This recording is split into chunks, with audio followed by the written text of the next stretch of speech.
Ragnell mentioned, this is a water and sanitation session. I'm Gary White. I'm the CEO and co-founder of water.org and Water Equity. And I'm a member of the Catalyst 2030 group, as well as a member of the incubation board for Catalyst 2030. And it's been, quite a whirlwind for the group to get launched and get kicked off. But it's rare that I've seen a group come together so quickly and drive so much impact as the members of Catalyst 2030 have. So this is, I think, a great platform for us to come together around the different SDGs and to find new ways for social entrepreneurs to drive system change. And I think there's no sector that's more important than water and sanitation and SDG number 6. And today, this evening, this afternoon, wherever you're sitting, we have a great group of people coming together to help us better inform Catalyst 2030 and in turn better inform supporters, donors, collaborators that we have within the organization. So I'm really excited to be a part of the platform and excited to have everybody here today. So I'm joined by Eleanor Allen from Water for People, who will also be one of the panelists, and Jack Sim of the World Toilet Organization. So Eleanor, I think at this point, I wanted to invite you in to give a bit more of an introduction around Catalyst 2030 as one of the members of the organization. Great, thanks Gary, and welcome everyone to our session today. My name again is Eleanor Allen, and I'm the CEO of Water for People. And as Gary mentioned, we have come together as an organization, multi-sector, really in the past year. I think it was last September, I recall having a discussion with some of my colleagues in the social entrepreneur community, some of who are here, that, hey, we should really do this and do a cross-sector movement to get more action into everything we do. And here we are, pretty well organized, and have this amazing series of panels throughout this week and in the coming weeks. So my role here with Jack and Gary is to talk about water and sanitation. And it's a really interesting time for us in the wash sector because while we've been working hard all our careers to do the work we do, we have a moment in time with COVID that the light has been shed on the importance of the global water and sanitation crisis, particularly on hand washing and hygiene. And it's all linked together in the work that we do. So some of the objectives of the Catalyzing Change campaign is to co-create the new normal. We're leveraging the expertise of all the social innovators in the different areas where we work. We want to put forth policy recommendations, scalable solutions, and really instead of each working in our sectors alone, we want to have this crossover and learn from each other and catalyze this change, because we come we're social innovators, we're intermediaries, we have funders as part of the movement, partners, and we really all working towards 2030 and the SDGs. At the outcome of this session, what we hope to have is a campaign around water and sanitation. We want to introduce by our members. We want to share all of the things the social innovators are doing in response to the COVID-19 crisis. We want to form collaborative partnerships so we can accelerate social change and really focus on co-creating policy recommendations based on the extensive expertise of everyone here and in the social innovation sector. This is also an opportunity to initiate dialogue with policymakers, funders, leaders across the sectors to facilitate systems change across our sectors and across the whole ecosystem. So this change that we're striving for actually stays. We don't revert back to the old way of doing things. The session outcome is that we have a roundtable here today. It's a curated session. We'll have different issues emerge, and we want to get to the end of the session to have come together on proven solutions on the issue that we can scale either locally, nationally, or globally, that they can be replicable no matter where we are, so we can share with governments and policymakers and funders, and that the policy recommendations can expedite social change, especially in post-COVID recovery period. And we'll have ability to share any web links and links to information after this session. So if you are not a member of Catalyst 2030 and you choose to join the movement, we will post a link in the chat. Of course, you can speak to any of us, and we'd love to share it. And then we'll launch off into the session. Okay, so we got the link there. So as a start, we would love if everyone could just add your name and your organization in the chat box so we have an idea who's here with us today. And with that, I'll pass it back to Gary. Great, thanks, Eleanor, getting us kicked off today. And I think that background on Catalyst 2030 is good for the group. This, is an ever-expanding group of people, and I think it's really important for all the sectors, but particularly for water and sanitation to have this platform, because I think sometimes water and sanitation is lost among a lot of the global goals. Luckily, we got SDG 6 in this time, but the Millennium Development Goals, as we all realize, water and sanitation was missing. And I think that there's also in the face of COVID the need to really lift the water and sanitation voice, and hopefully this session will do that. I was just commenting the other day in an interview that someone was asking me what my hope was for the time of COVID with context of water and sanitation. And I said my hope was that water will finally be recognized as the hero that it really is in terms of fighting disease, particularly diseases like COVID-19. And I think that's our opportunity, is to make water and sanitation the hero, because as we know, when this crisis broke out, the pandemic broke out, one of the first things everyone around the world was told to do is wash your hands, wash them vigorously with soap and water, or wash them often. And as we all know, that that's not possible for I just was looking from the World Bank. I think it's like 3 billion people don't have soap and running water and the ability to wash their hands. So this has become more important than ever. So from the perspective of water.org, so as I mentioned, I'm the CEO and co-founder of both water.org and Water Equity. And those two organizations I'll talk a little bit about in the context of my topic, and that's access to finance. Before I jump into that, I just did want to also recognize Nicole Wickenhauser from the water.org staff, who's on today, as well as Claire Lyons. So welcome to both of them as well. So with the context of water and sanitation, I think context of finance, I think it's important to recognize that the price tag for SDG 6, which is access to safely managed water and sanitation around the world for everyone, is that it's an enormous price tag. It's about $114 billion a year that would need to be invested into water and sanitation services to meet the sustainable goal, SDG number 6.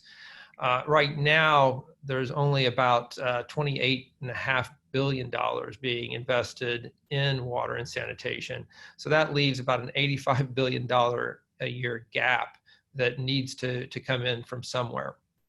And I think that's one of the biggest realizations as we launch the SDGs is the price tag for those. And water and sanitation, I think, has one of the biggest price tags. And so as we look at how we're going to finance this, of course, what we need to look at is governments, because governments are largely responsible for providing water and sanitation services to their populations. But we recognize that, especially now with COVID, governments continue to be strapped, and the investments aren't coming necessarily from the top down.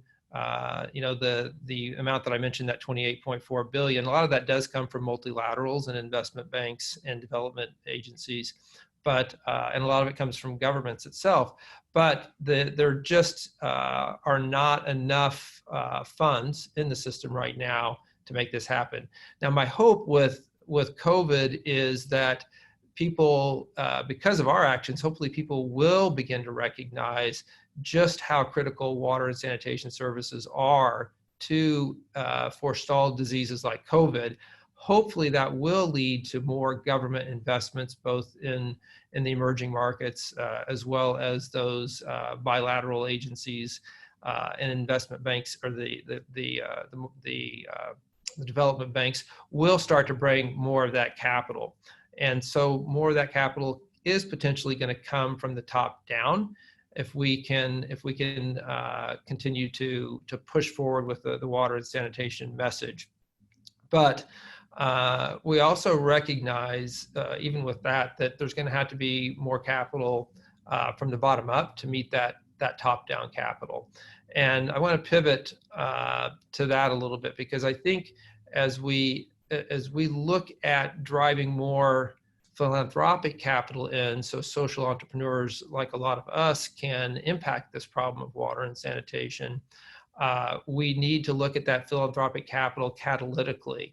And one of the things that I believe and that we work at from the perspective of water.org is that those living in poverty aren't necessarily a problem to be solved with ever increasing charity as much as they are a market to be served. And that's really what we're trying to drive home, that this problem becomes a lot more tractable if we recognize that people living at the base of the pyramid are already investing tremendous amounts of money in water and sanitation solutions. And they're doing that through their time, where they're spending time walking miles to collect water or waiting in queues in slums, and basically investing huge amounts of their time, and the opportunity cost of that time is tremendous because they could be working at a paying job. We also know that the poor are paying huge amounts in terms of funding or fees and the price that they pay to water vendors. And sometimes the water that they purchase is 10 to 15 times more than what tap water would cost in their country. So we recognize that that people from the bottom up are able to financially participate in these solutions. And if you can get them access to small loans, then they're able to pay a connection fee, for instance, to connect to the local utility, which might be $200 or $300. Without having that capital to connect, they basically are paying the water vendors every day. Or they might get the money that they need to construct a toilet or to build a rainwater harvesting system, install a well. So basically, there's really hundreds of millions of people who are already investing in water and sanitation solutions, but just in highly inefficient ways. And so the concept is to try to unleash that capital from the bottom up to help fund some of these solutions.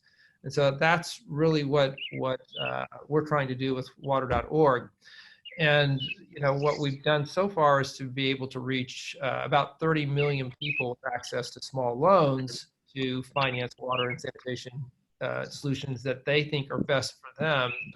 And that's mobilized about $2.2 billion in commercial capital that's gone into to fund those various loans. In addition to that, what we see in terms of finance, in addition, again, to governments, multilaterals and bilaterals and philanthropy, is impact investing, and trying to match this growing trend of impact investing, which wants a financial return on the capital that it provides, but they also want social returns and social impact. And so I believe there's a lot of potential to merge up the funding from those types of investors to be able to satisfy this need of literally hundreds of billions of dollars. And one of the things that we've done to help try to prove that case is to create water equity. And water equity was created and incubated by water.org as a social impact investor. And what it does is it raises capital from the global capital markets, provides a financial return to investors, and then uses that capital to make debt available to microfinance institutions and other water and sanitation enterprises that are serving the needs of the poor. And so a microfinance institution will take debt from water equity and it will break it into, literally hundreds of thousands of these small micro loans so people can get water and sanitation. And so water equity now has $60 million of assets under management to make this happen. And we're working on closing a $150 million fund that will scale this up even further. So if we look at WASH and SDG 6, finance is going to be one of the big bottlenecks. If we look at the solutions creatively in terms of trying to push governments to invest more, which they should be doing, and looking at this top-down capital that can come from the global capital markets, and then looking at the bottom-up capital, I think it seems like a little bit more of a solvable problem, especially as we can get more utilities engaged and make them more bankable as well to provide that infrastructure, which is a key part as well. So I'll leave it there in terms of finance and what's happening in the sector. And I think next we're moving on to Jack. Are you next or is Eleanor next? Yes, I'll be next. Yes. Okay, so Jack, you're going to talk about practitioners and the need for new measurements and metrics, right? Yes. Thanks, Gary. Very, very well covered. I think that the COVID-19 is a very terrible thing. It makes us suffer so much. And if there's anything that it did for water and sanitation, is that it has heightened the awareness of hygiene as the first line of defense for our life. And this is something that was really so neglected before.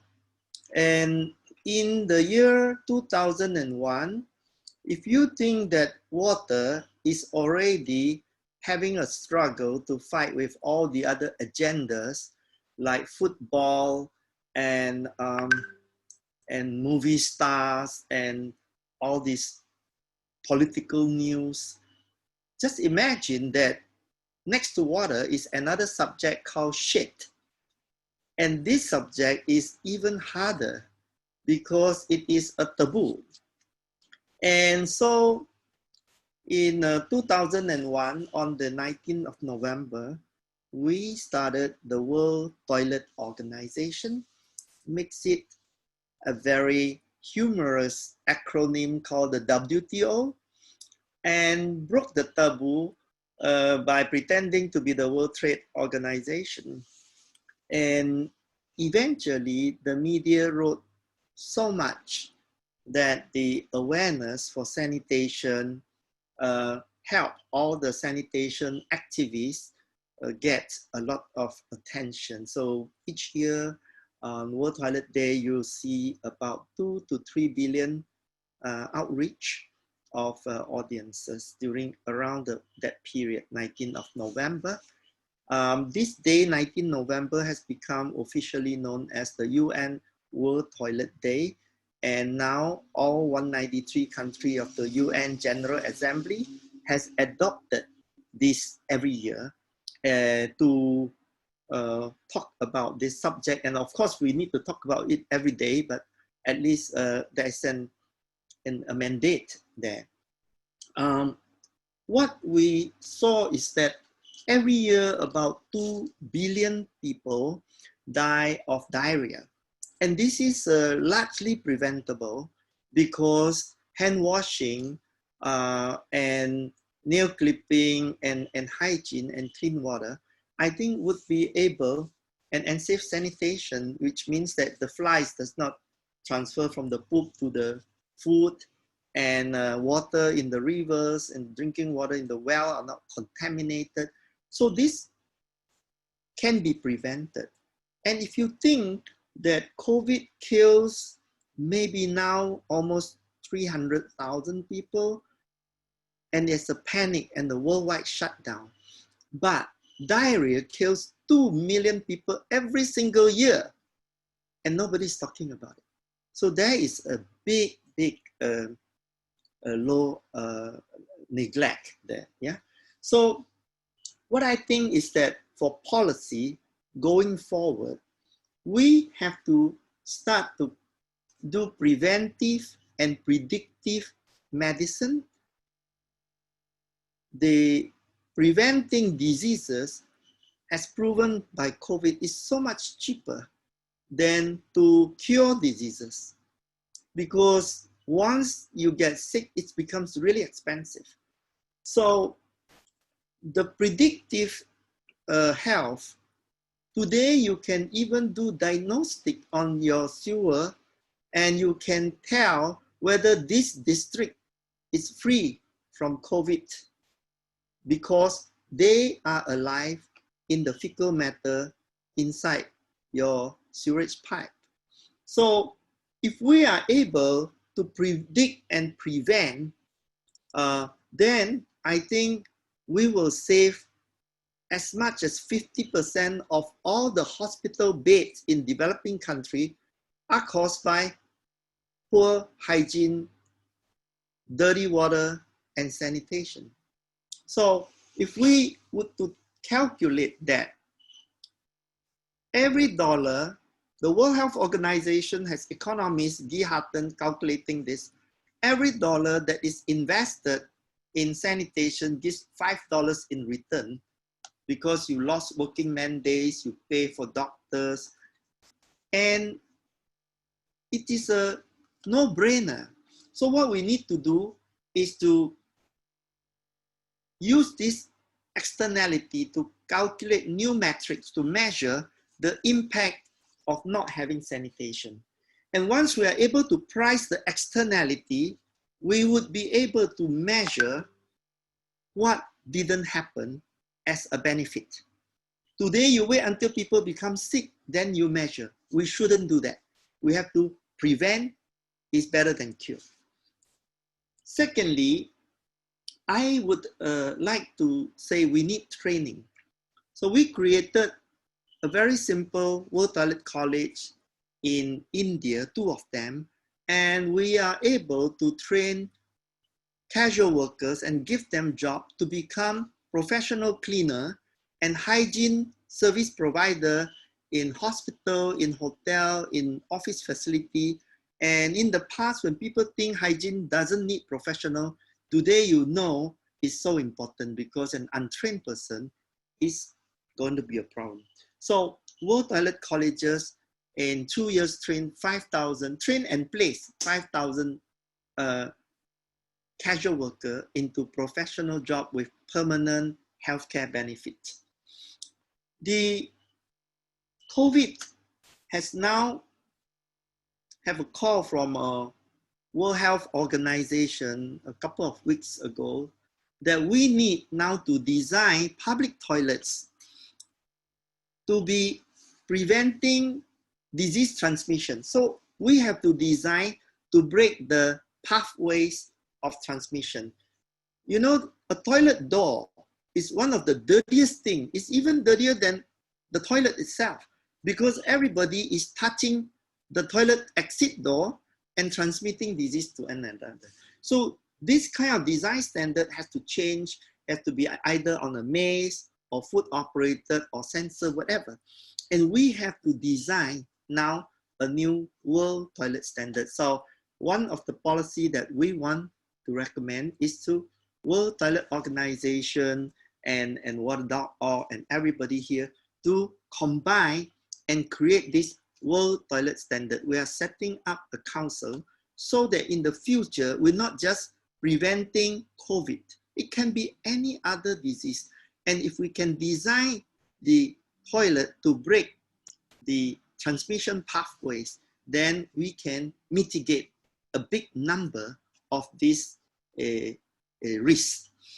So anybody who is interested to join this with some particular specialist expertise, please contact us, and we can see if this suits you.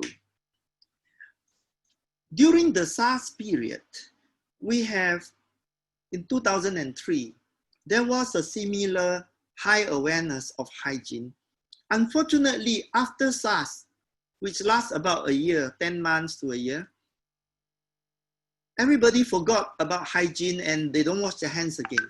So 50% of all the males do not wash their hands after using the toilet.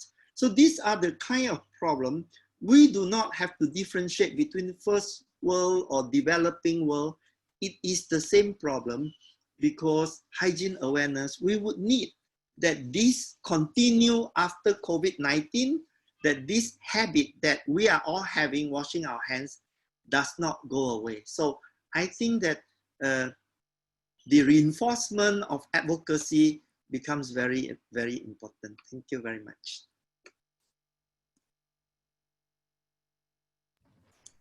All right. Thanks, Jack. You've really done some tremendous things with the World Toilet Organization, and I really love the moniker that you have. You're number one in the number two business, right, or something like that. So let's now move over to Eleanor at Water for People, who's going to talk about kind of the more holistic and systemic and governance around water and sanitation. And Eleanor, I know Water for People has done a fantastic job at bringing together really integrated solutions to serve entire populations in different regions around the world. And I assume that's going to be part of what you're going to comment about today. So I'll throw it over to you.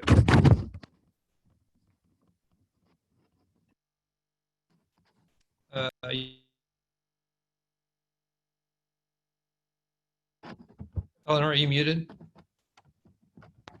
Yes, I was. Thanks. Thanks, Gary, and thanks, Jack, for your comments on sanitation and bringing it together. So Gary mentioned the importance of financing from the base of the pyramid and bringing from the top and the bottom financing in to help solve these issues. I mean, we know the technical solutions to water and sanitation. It's a lot about financing and human behavior change, because people are the most difficult part of this, especially when we get to sanitation and talking about shit. Some people don't want to go there, but it is definitely something that we have to deal with as humans because it is the root of a lot of disease. I do want to mention an organization that's also pulling pieces together in the wash sector. Susan Davis is here, who leads Agenda for Change. We began about 5 years ago now, pulling together organizations that were really working on systems change in wash. And when we say systems change in this sense, we're talking about government systems changing the way they deliver services. So it's not just about building infrastructure, but it's also about keeping the infrastructure running. And that goes into governance and regulation and building capacities, and of course, sustainable finance.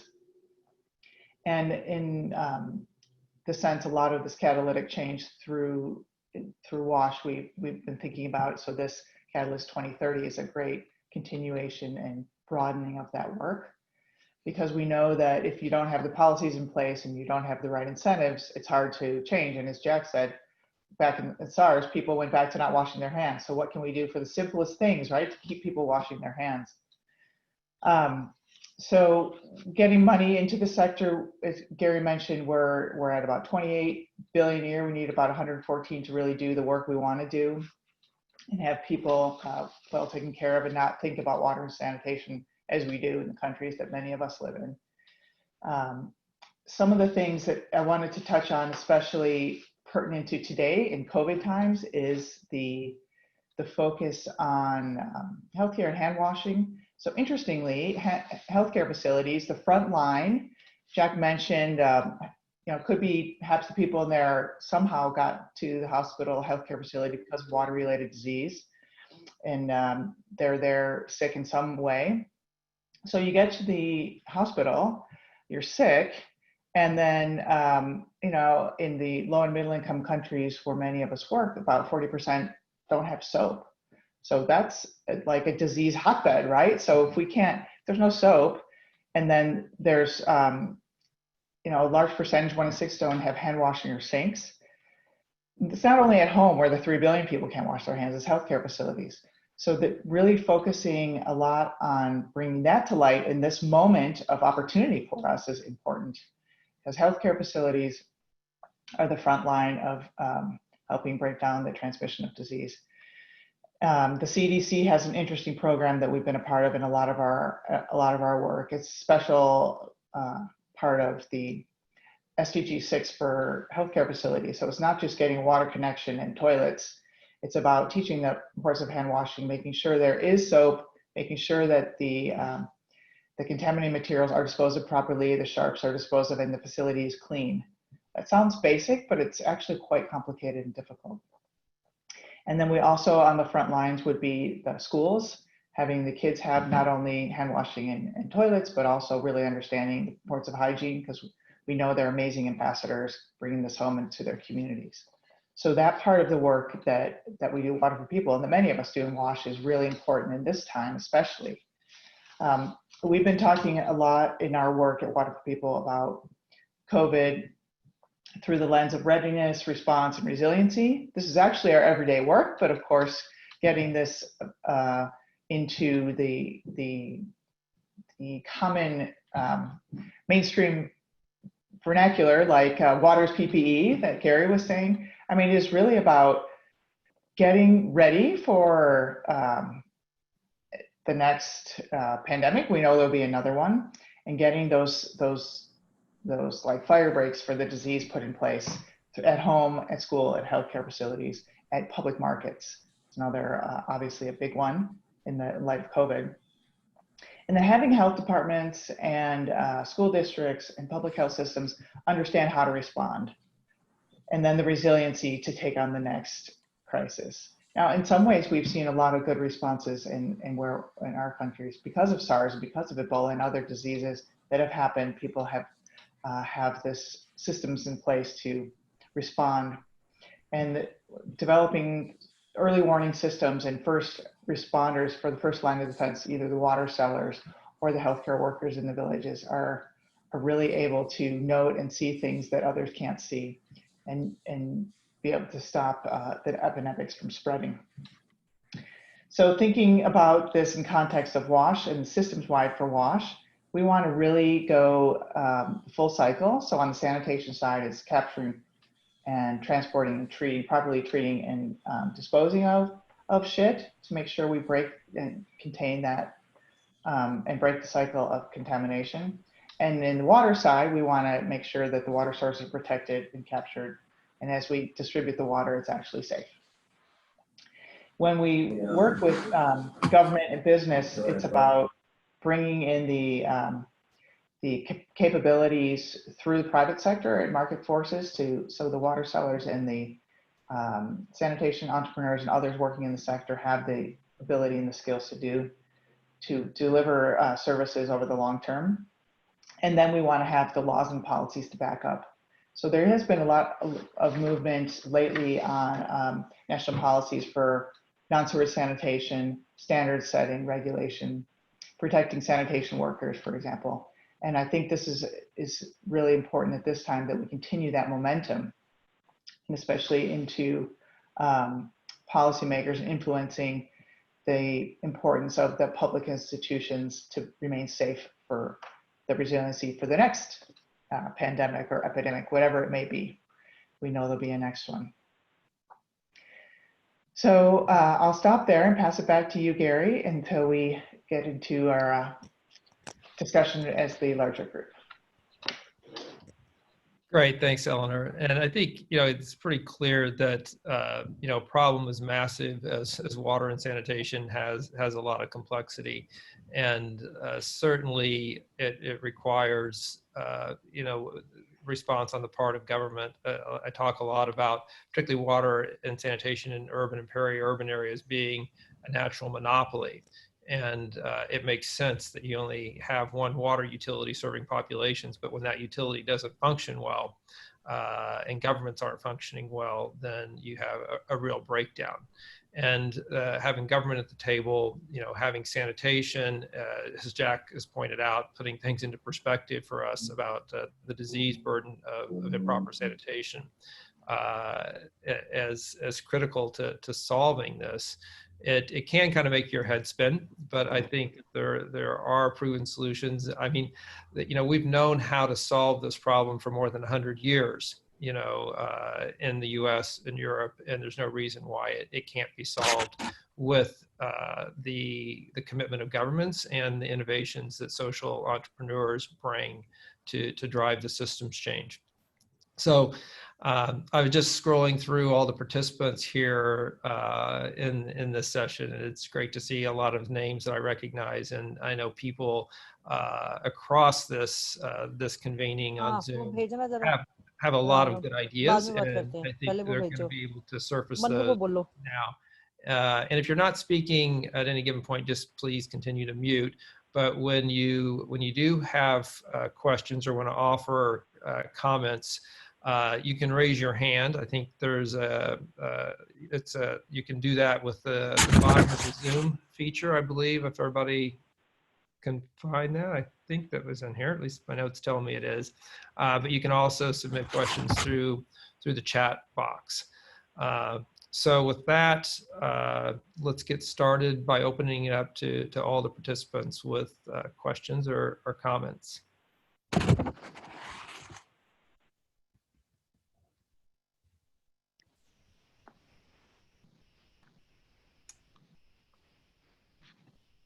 Okay, so if you look down where it says reactions, I think that's where you can raise your hand. Is that the same as raising the hand, Ragnell, or does anyone know? No, it's just about good, like a thumbs up. Yeah. Thumbs up. Okay, so we'll raise a thumb. Now, you can type your questions. Maybe you should type your questions, and we'll do our best to answer all of them. Yes. And meanwhile, while waiting, I really like Eleanor saying that we have to protect sanitation workers, because in India, they have such a job called a sewer diver. So they designed the sewer system where the workers actually dive into the manhole and cover himself full of shit. Can you imagine? You dive into a swimming pool full of shit, and then you go down to grab whatever is choking the pipes. And then you come out, and then you drink alcohol, 100% alcohol, and you dive down again. And these workers, they live a very short life because every day they are breathing this toxic fume. So the World Toilet College employ 5,000 of these people and retrain them so that they either become cleaners or they use machine and stand on top of the ground to unchoke it. So I think we need to definitely follow what Eleanor is saying and make that into a policy that you cannot have a job that is so inhumane. Anybody who saw that photograph or a video would just throw out. We have to stop this.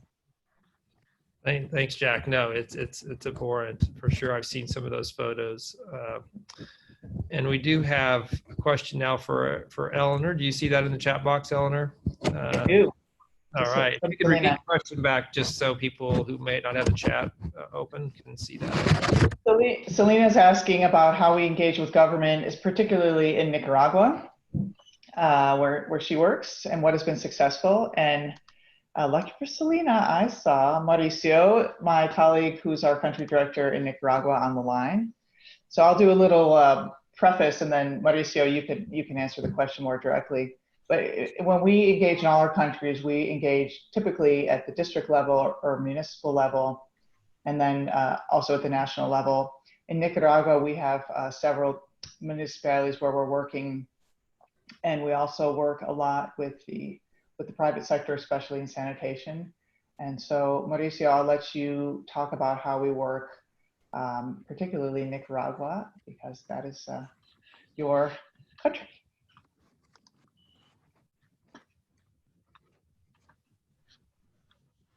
Oh, hello. Good morning. I'm not prepared to use my webcam. Yeah, in Nicaragua, we were working with San Rafael del Norte and La Concordia municipalities. And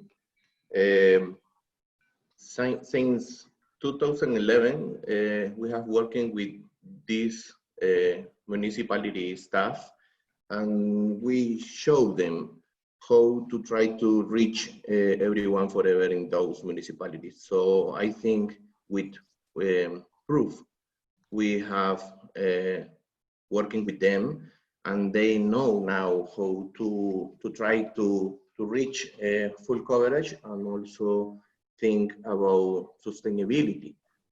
So we are working in different levels in the country.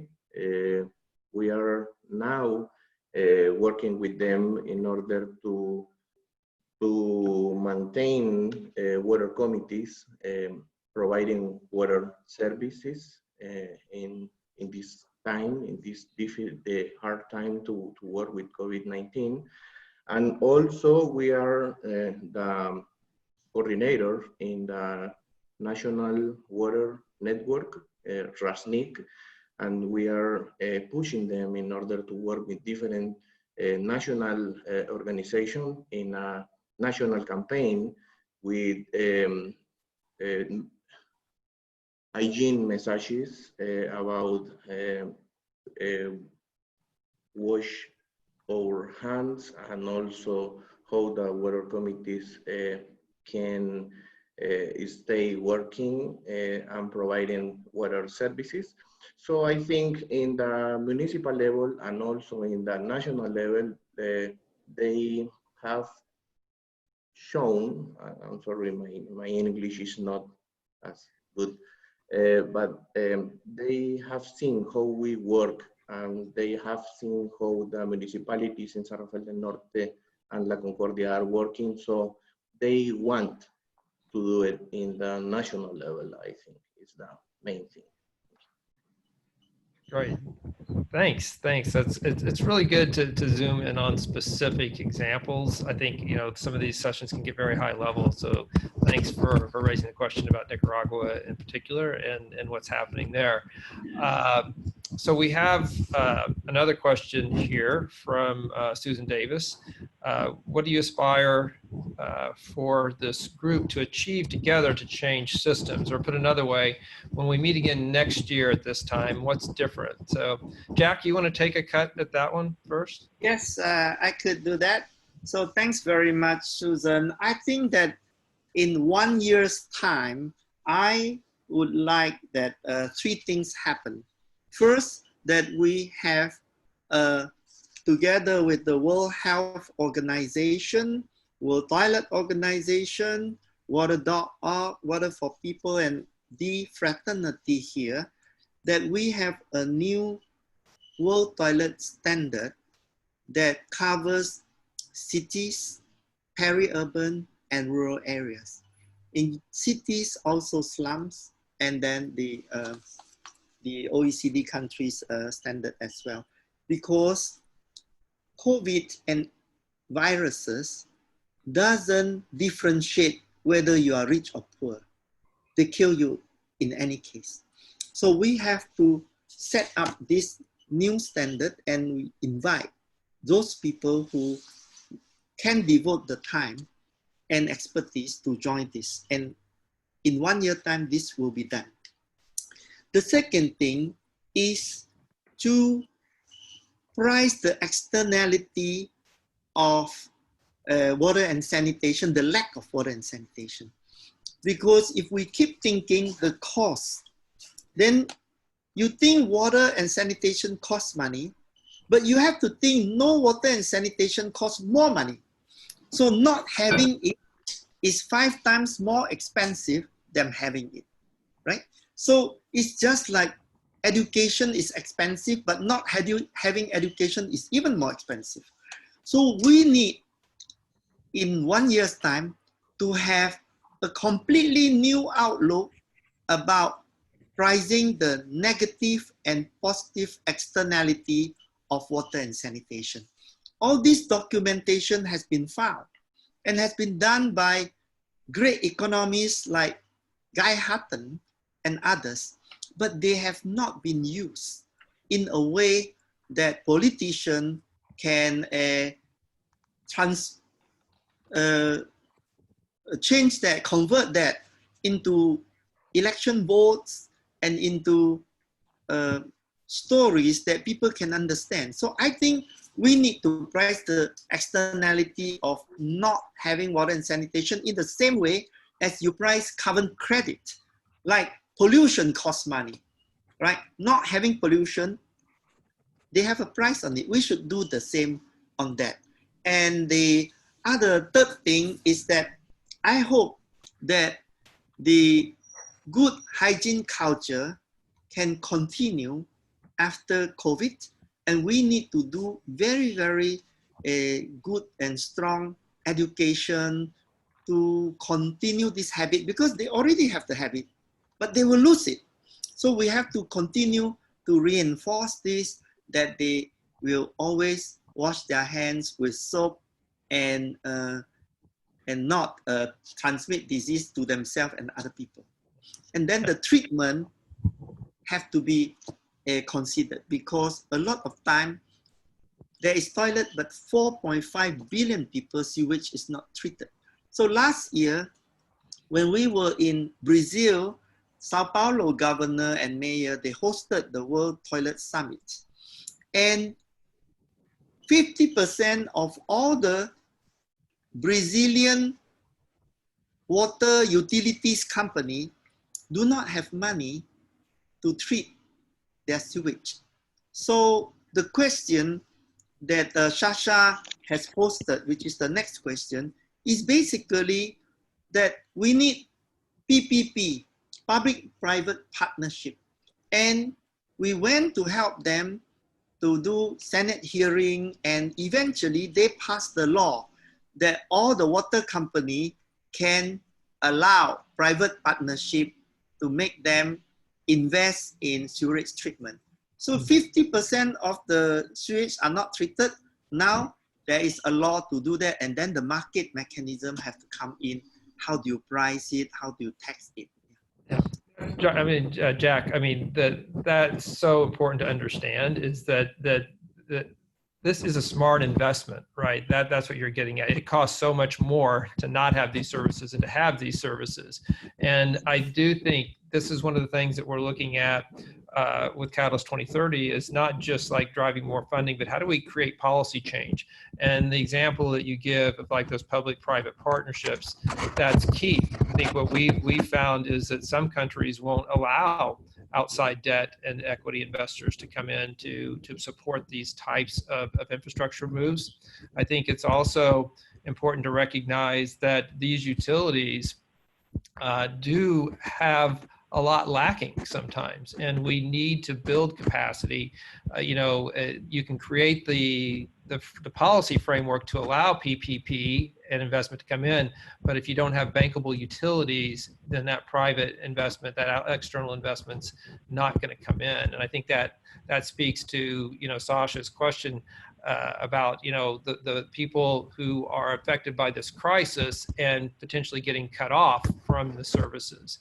And I think hopefully there'll be moratoriums placed on that, which I think many utilities will for right now.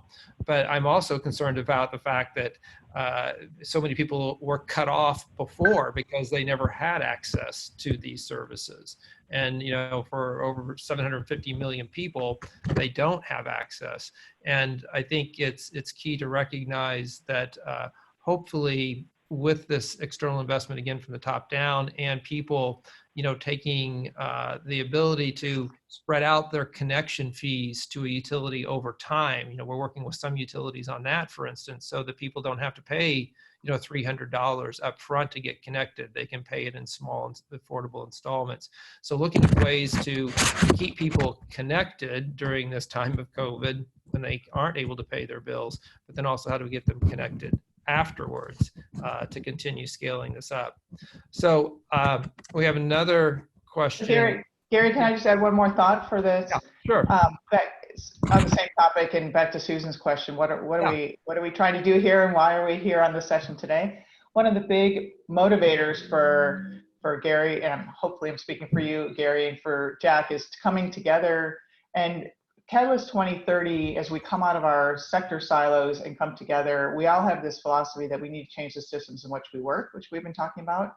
But this opportunity for us, I feel, being a part of this group, is to really also get our messages amplified, because we have the support of the Skoll Foundation, Schwab Foundation, Ashoka, and other Echoing Green, other really influential social entrepreneurial organizations. So what we're trying to do is get our messages out, bring together the changes we seek to make. We know the solutions, we know we want the systems we want to change, bring more funding into this, into what we do, and have our funders be more aware of the holistic solutions that we've been talking about. So this is about getting these, influencing funders particularly, and in a lot of water and sanitation, it's also government, into doing a different way of working. So I think for those who on this group who are new to Catalyst 2030 and who are interested in being part of this movement, I mean, definitely we want to continue the conversation as a working group or community of practice wherever we go from here. And many of us work together anyway, but the more we can influence those, the stronger our voices, the faster we can change policies, especially in this COVID moment. I think it's a real opportunity for us. So I just wanted to put in that exciting. No, Eleanor, and you really, I don't know if you saw it or not, but you answered a question further down here from, or spoke to a question further down from Giroux. Oh, did I? Okay. You're a little clairvoyant there. But maybe you could also, Eleanor, go ahead and jump in on this one. Right now, emergency responses are attracting the lion's share of resources. What types of coordination between development actors and humanitarian/emergency actors is in place with respect to water and sanitation? And what do you feel is needed? That's interesting. As Claire asked this question, I mean, in my experience, there's the humanitarian wash and there's the other wash. But this is a time where we are coming together. We've had a couple opportunities of Water for People really coming together to say, okay, there's an emergency need here, but how can we make this like a long-term solution? And so it's kind of getting these silo in a silo talking to each other, and really figuring out who are the right people to talk to in those areas. And in our case, I think I'm speaking for the non-humanitarian wash, is trying to say, hey, this is not just a one-time deal. We want to do this over the long term. But it's, I think part of our role is figuring out who those actors are who have control of the funding, who can also understand the bigger picture. So if that's what I guess, answering your question, Claire, that's what I feel is needed. It's kind of navigating that space, and it's not necessarily a space we would have gone to before, but now is the moment. So let's figure out how we can do that better and better leverage the funding coming into the sector now through COVID. Jack, did you have anything to add on that?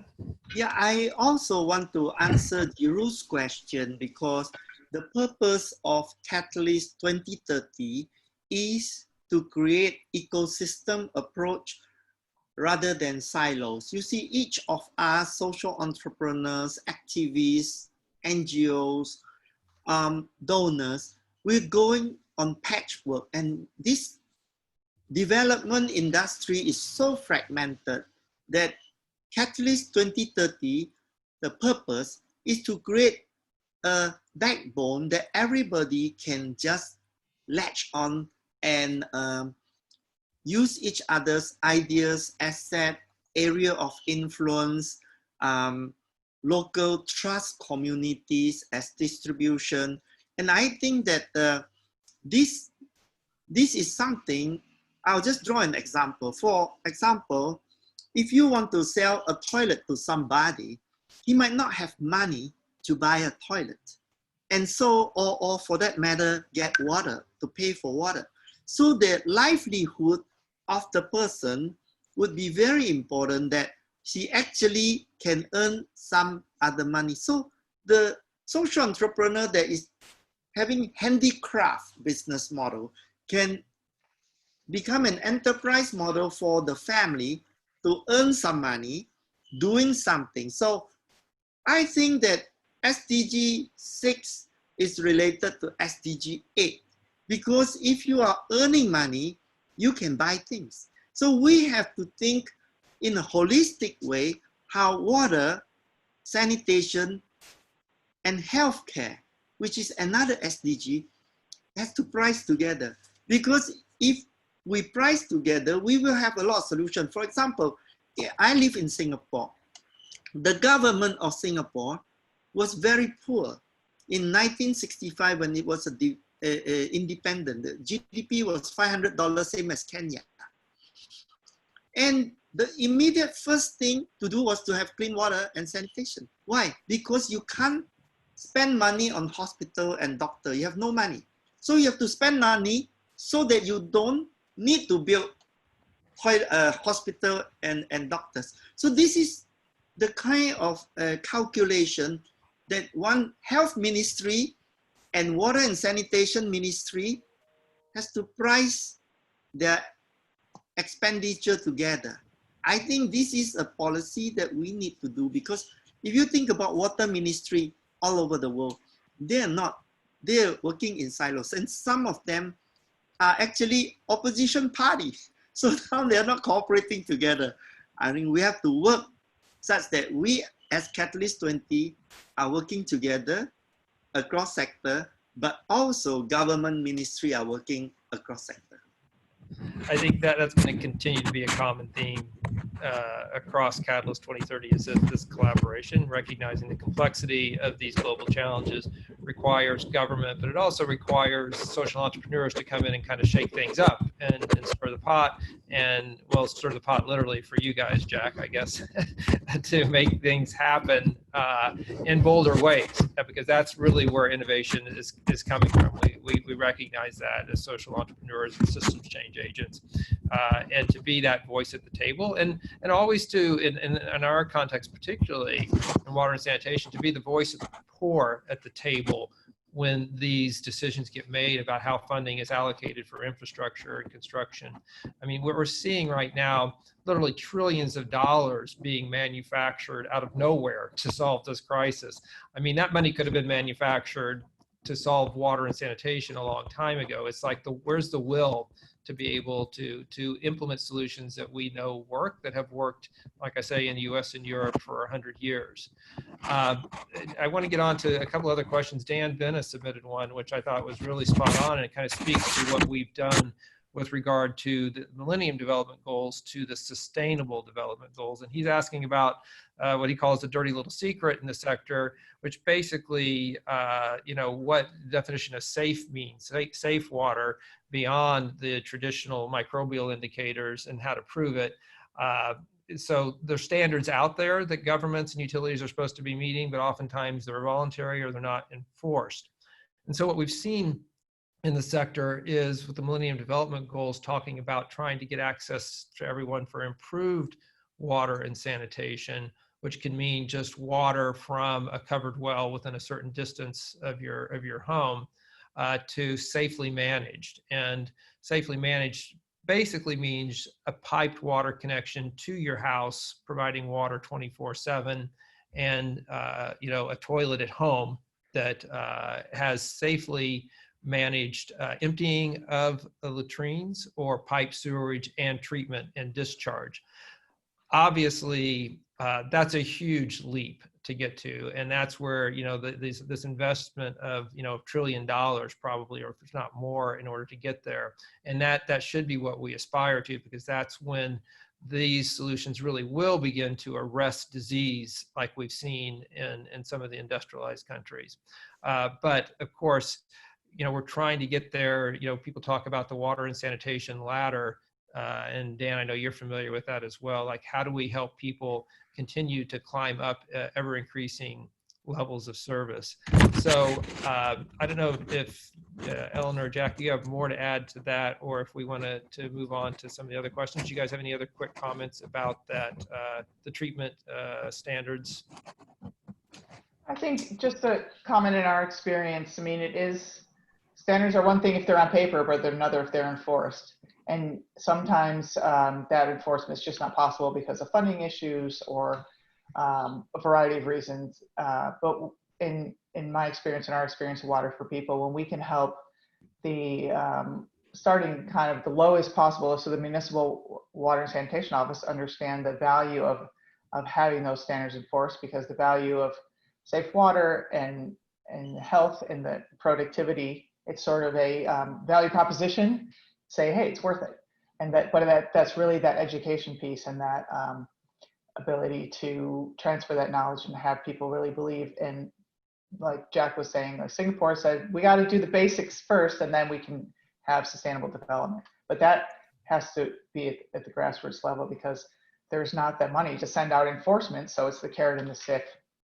And providing that carrot requires time and education to get those champions to say, hey, we want to do this because it's better for all these other reasons, mostly health and productivity. So that's something that we found has really worked for us. Thanks, Ellen. Yeah, Jack? So, one of the things that we have to worry about in this question is that, let's say in India, sometimes for political expediency, they build a lot of toilets and they are all pit latrines because it's the cheapest. And then they dig it until they reach the underground aquifer. And then it contaminates the well water. And not having a toilet is bad enough, but having a toilet to contaminate the well water is even worse. So it's very, very important to train people who are building toilets. What is the water hydrology? What is the level? How do you prevent all these things from happening?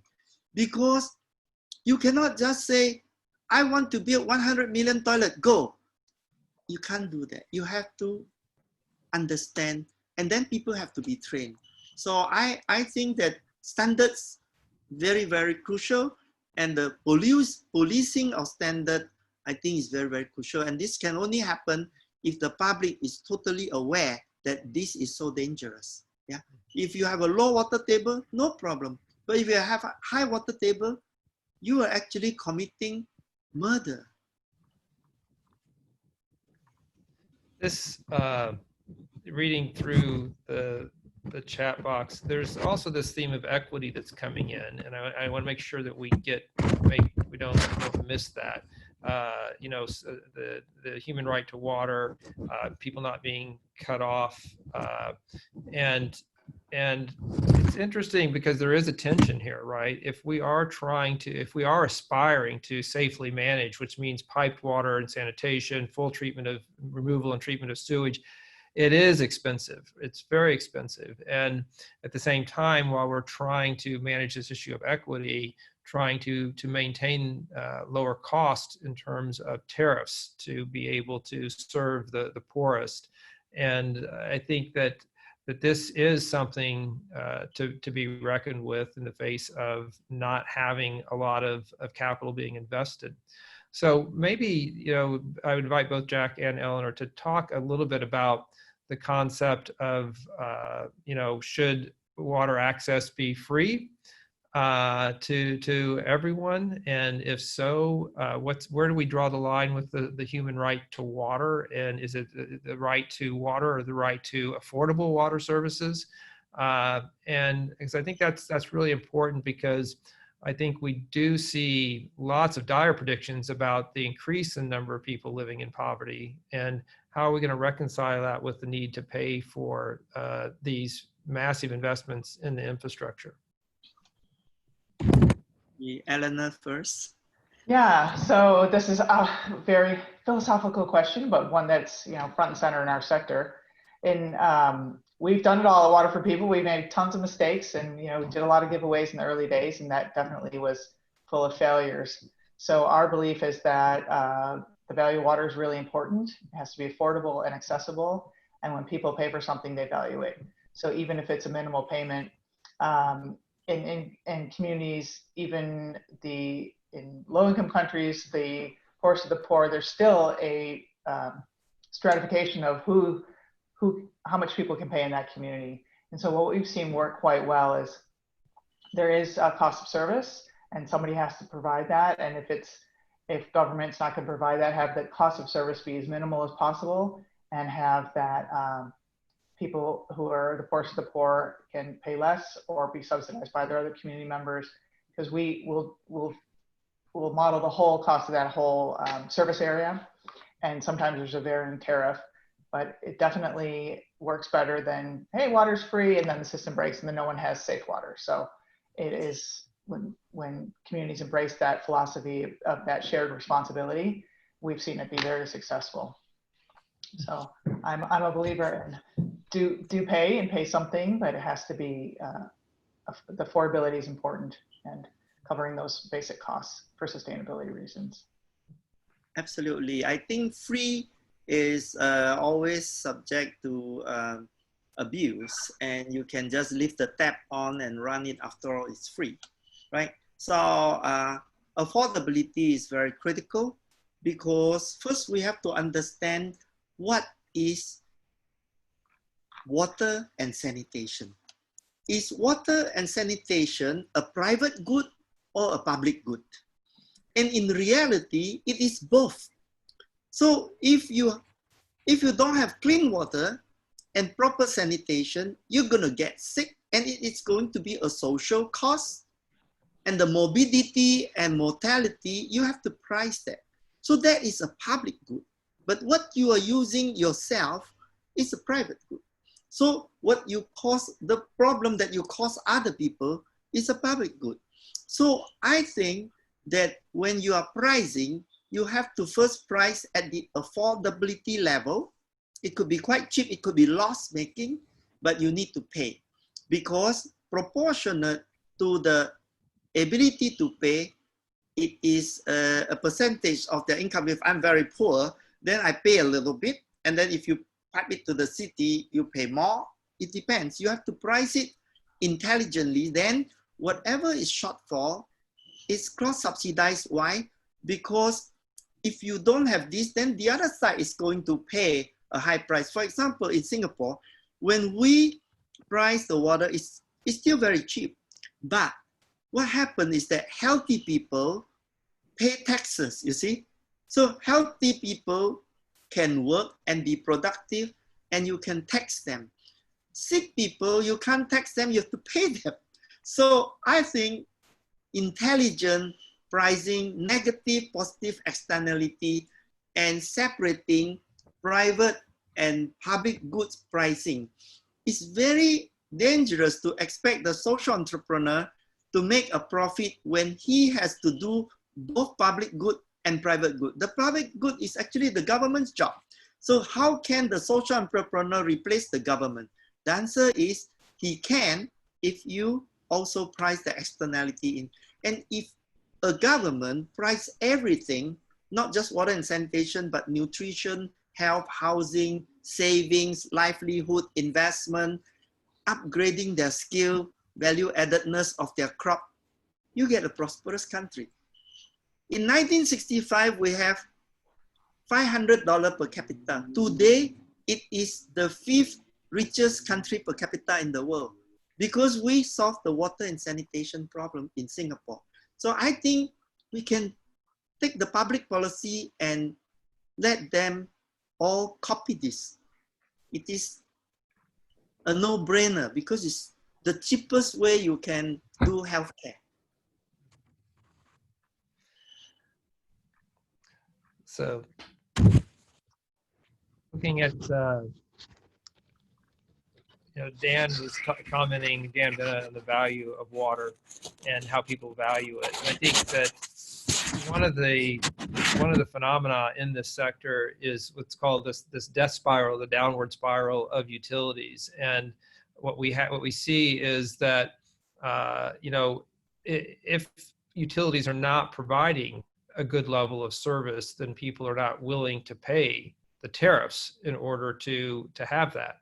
Even and then as the tariffs are not paid, then there's even less money in the utilities to be able to do the operations and maintenance, and so the service further deteriorates until you see people going to these private solutions like tanker trucks and purchasing water. And I think that this is one of the conundrums of the sector, and something that we do need to get better at is like, how do we reverse that spiral and make it an upward spiral whereby people have confidence in not just the water coming out of the pipe, but to your point also, Dan, the quality of that water, and then their willingness to pay that tariff, and then the utilities have that capital to be able to expand the system and to improve the system. And frankly, you have outside investors willing to pay for those capital expansions as well.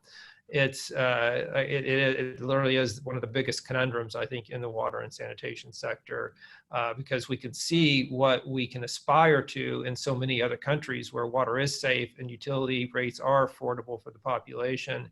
But then how do we make that leap? And it's going to take a lot of hard work, and a lot of the factors that we're talking about bringing together, like the private sector, like government, like utilities, and the poor themselves who need access to the services. So scanning down here, other points or questions. Jack and Eleanor, if you see questions in here as you scroll through, feel free to just jump in. Yeah, I'm going to answer Carol Di Benedetto. She suggested that we have a joint campaign to elevate media attention to raise awareness for importance of WASH as good for public, poor and wealthier living together. And I think that we should go ahead and do this. This is already a first action coming out of this meeting, very fruitful. Please contact us, Carol, and we shall start to plan this with you. Yeah. And everybody else is welcome. Yeah. I have a response to the question. It's from Dan, the free water mandate in Ghana, the service providers, and Sasha mentioned this in some of hers too, about the private operators. So if they're operating at a loss, obviously not a sustainable business. How do you get private operators to make money and to provide a good service?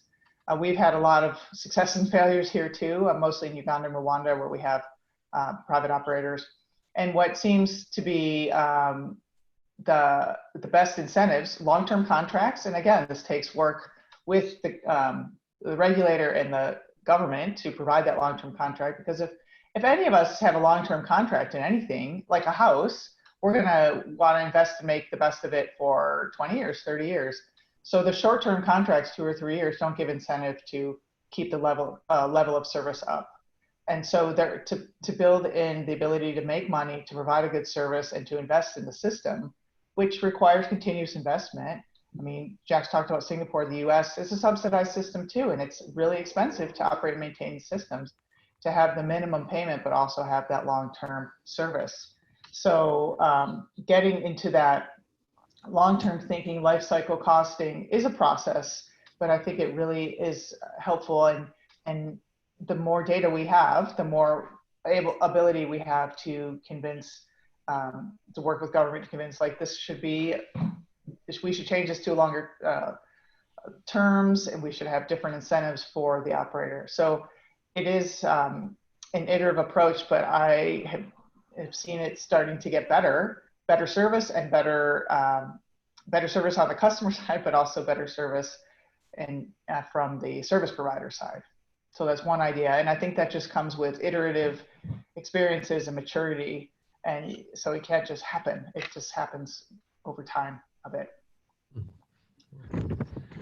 So I think we're at the point in the session today where, Eleanor, Jack, and myself, we're supposed to be providing some takeaways here for the session. And Gary, you're on mute. Oh, sorry. Am I on mute? Yeah, you're okay. Oh, okay, yeah. So we're supposed to be providing some takeaways for the session today.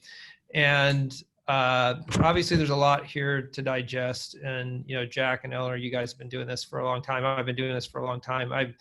I just think about, from my perspective, having started working in this area back in the 1980s, if people didn't know it, 1980s was the water and sanitation decade. And the objective by 1989, and 89, was that everybody in the world would have access to safe water and sanitation. So we built, we planted a lot of flags and built a lot of plans. And I think what's fundamentally different, if we were having this conversation, back in 1986, 87, the conversation would not have had words like market-based solutions. It would not have words like PPP and others. It would be talking about not social impact investing, but it would be talking about how are we going to drive more philanthropy and subsidies in order to be able to solve the problem. And now I think what we see is that there is a market to be served there. More than 1 billion people a decade have been coming out of extreme poverty, and more than 1 billion people in the last 2 decades have gotten access to water and sanitation, and largely that's happening through their own means and providing, recognizing how much, to your point, Jack, how much it costs not to have water. If you're paying a water vendor, money every day, or if you're sick because of unsafe water, you recognize, people that are living in poverty recognize how important this is, and that's what's spurring their willingness to pay for this as a matter of time savings and health savings. And so I think that's what's really I'm taking away, is that the sector has really thought about this in a sustainable financial model way. Eleanor, you're pointing this out. If it's utilities not getting the investment, the system's broken down and people aren't getting water anyway, or they're going back to the water vendors. Those are a couple of my thoughts. I think the other is that we do need to bring this to the public attention more through whatever means possible, whether that's a media campaign. The fact that really, as long as anybody around the world is sick with disease like this because they don't have access to these services, it now endangers everyone around the world. And that COVID has really brought home. So if not for kind of the moral and ethical reasons why everybody should have safe water, but also the enlightened self-interest of all of us around the world, that if someone in the slums of Mumbai can't wash their hands today, it might mean that somebody, in Denver or Singapore or Kansas City is dying of a disease, a month later. I mean, that's literally the truth now.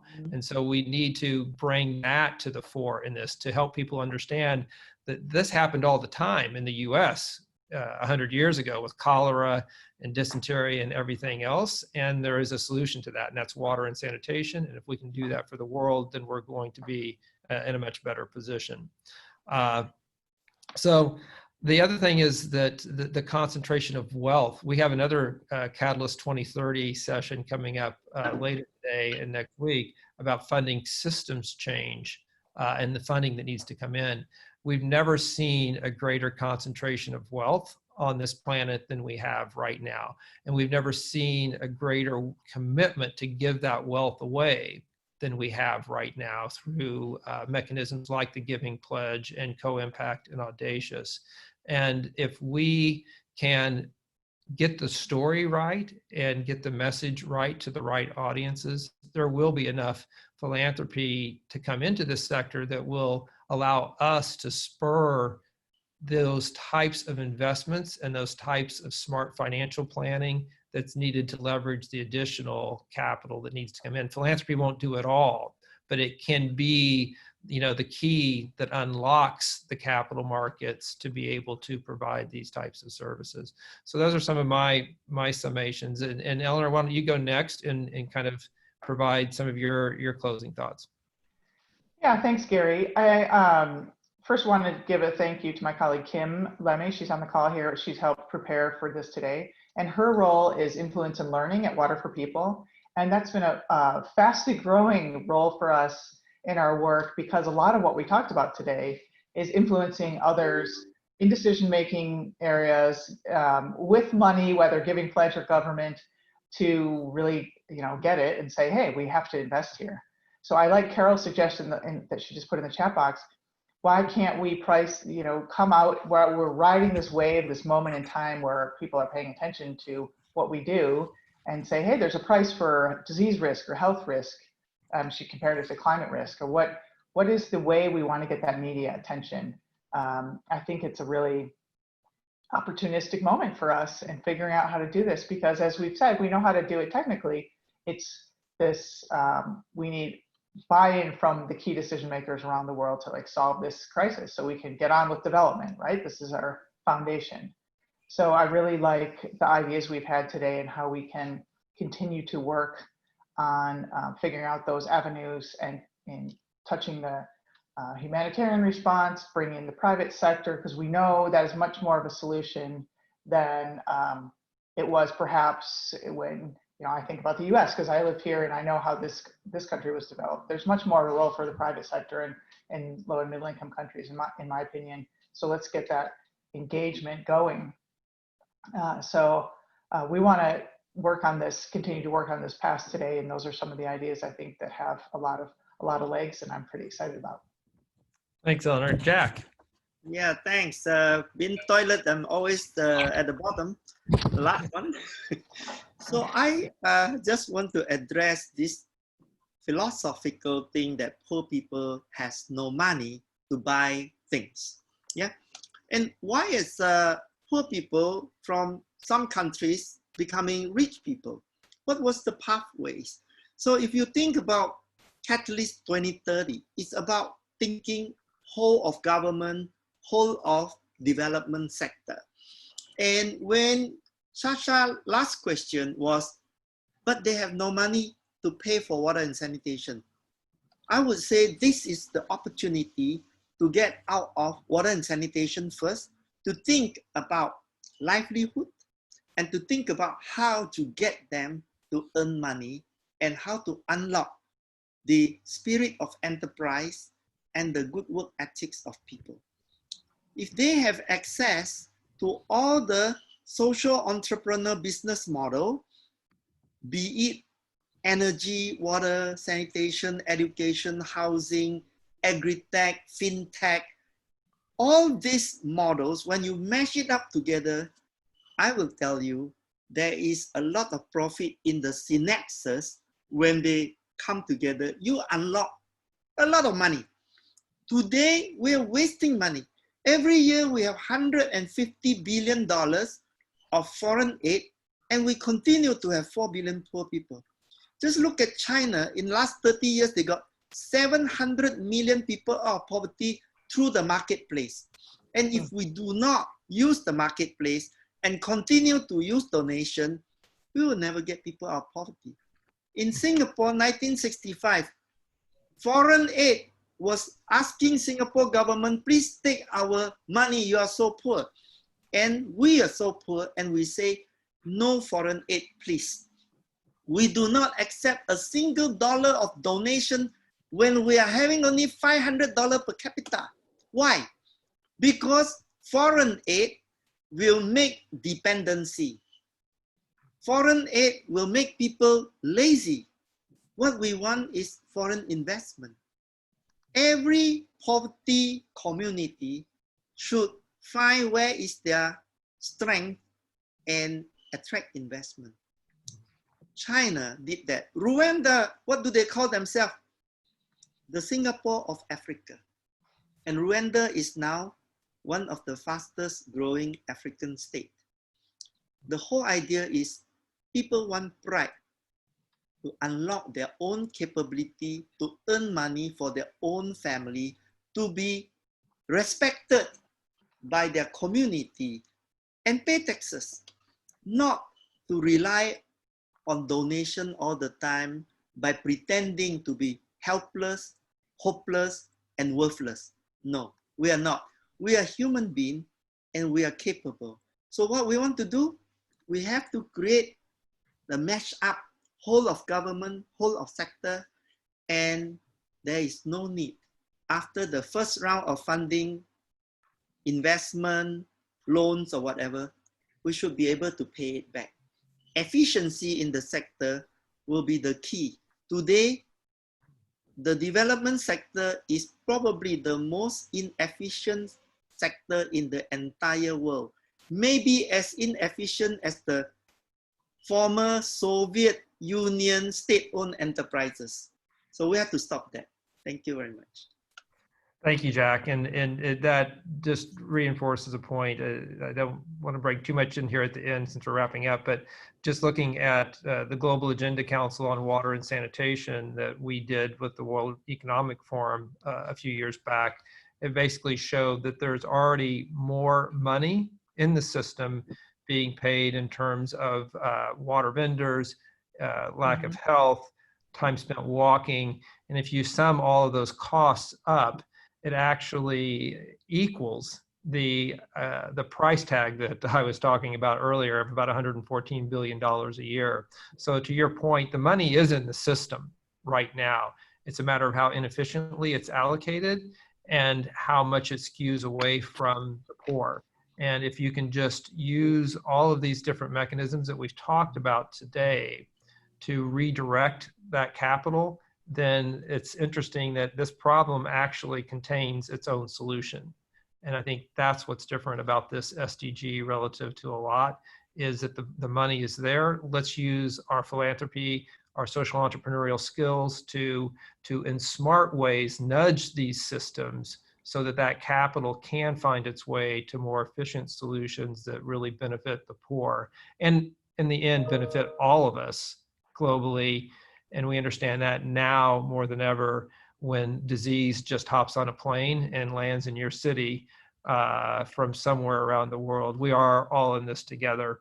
And I think that's what we can really drive home to people who can rally with us and collaborate with us to solve for this need.